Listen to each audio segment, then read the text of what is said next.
Hey there, and welcome back to another video intended to help you huddle well. Have a listen to this for a minute. I was overwhelmed with the urge to fill every silence with words. Silence to me was a void in the universe that could suck us all in.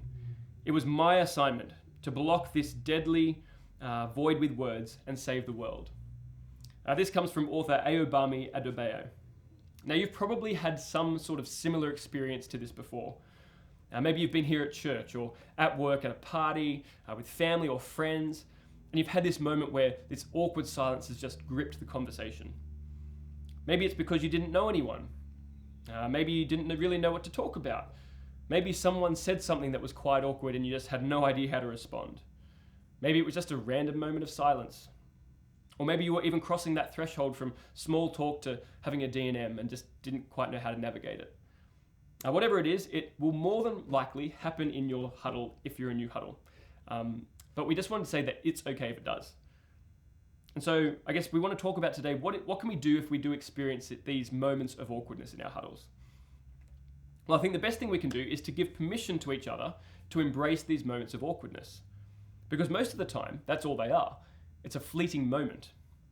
And so by embrace, I don't mean you have to love it or even encourage more moments of awkwardness, but realize that that's all they are. It's a moment, it's going to pass, and you'll move on. See, if we come with the expectation that we will experience a moment of awkwardness in our huddle, most likely, it really takes the pressure off us to feel the need to fill that silence and that void with, honestly, most of the time, meaningless words. So, if you experience an awkward moment, here's a thought on what you can do. Number one, don't freak out. It's normal. It happens to all of us. You're not strange if it happens to you. But in that moment, take a moment to ponder, to regather your thoughts, and consider what would be a helpful way forward in the midst of this conversation. Number two, ask someone in the group a question about themselves. Let's get curious, find out people's stories, what they're into, their opinions on things. Number three, maybe offer some information about yourself. Same goes for you. Offer some information or an opinion or a bit of your life history and story.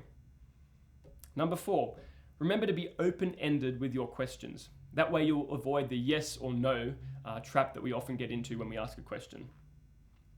And finally, when you are asked a question, take it as an opportunity for these people to really get to know you. Feel free not to hold back, but to share quite deeply and openly with the people in your huddle, because you are going to be journeying with them for quite a while. So I hope that this gives you, in your huddles, a little bit more confidence if you ever experience some moments of awkwardness together.